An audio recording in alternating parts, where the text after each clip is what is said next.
Oui, merci. Merci Isabelle, merci Madame la Présidente, merci au rapporteur.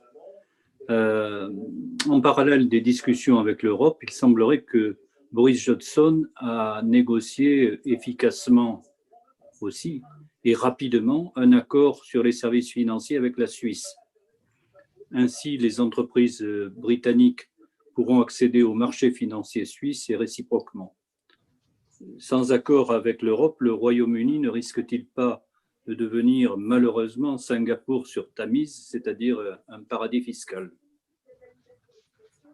La dernière question d'Alain Navid sur Singapour sur Tamise. Alors, il y a plusieurs choses. D'abord, les accords que le Royaume-Uni a conclus et dont le gouvernement britannique fait beaucoup la publicité sont des accords ultra minimalistes qui couvrent très peu de sujets et très peu d'accès.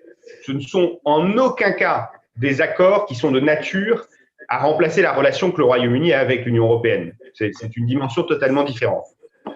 La deuxième chose, c'est que le Royaume-Uni bénéficie immensément, notamment ses services financiers, de l'accès au marché européen. Pierre-Henri mentionnait le passeport européen. Ce passeport-là, le Royaume-Uni le perdra.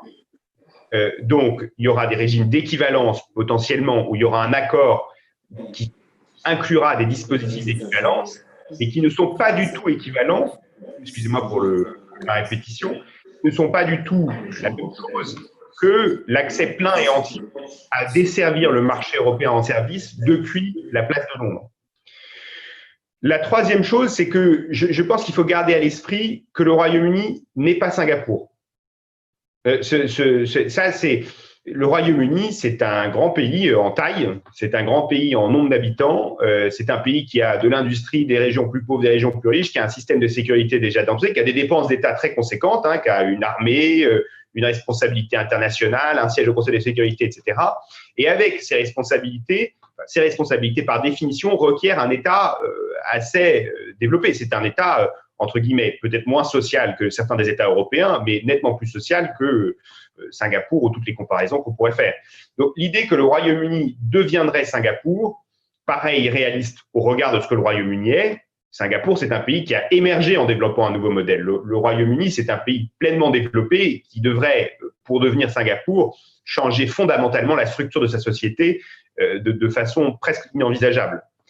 La dernière chose sur cette comparaison faite entre le Royaume-Uni et Singapour, c'est que la crainte pour l'instant qu'on a collectivement, c'est pas tant que le Royaume-Uni devienne Singapour, c'est-à-dire un pays ultralibéral, c'est que le Royaume-Uni subventionne son industrie pour en faire un outil, un outil contre-compétitif pour nous. C'est-à-dire que le Royaume-Uni, en fait, a une politique d'aide à ses entreprises en se défaussant des règles européennes et puis exporte avec des normes plus basses, mais également avec des subventions publiques directement dans le marché européen. Donc la crainte principale qu'on a, c'est pas vraiment le Royaume-Uni Singapour, c'est le Royaume-Uni plateforme tournante d'assemblage avec un accès au marché commun. Et c'est ce qu'on essaye, c'est ce que Michel Barnier essaye d'éviter dans le cadre des négociations. Donc je pense pas que Singapour sur Tamise soit l'orientation,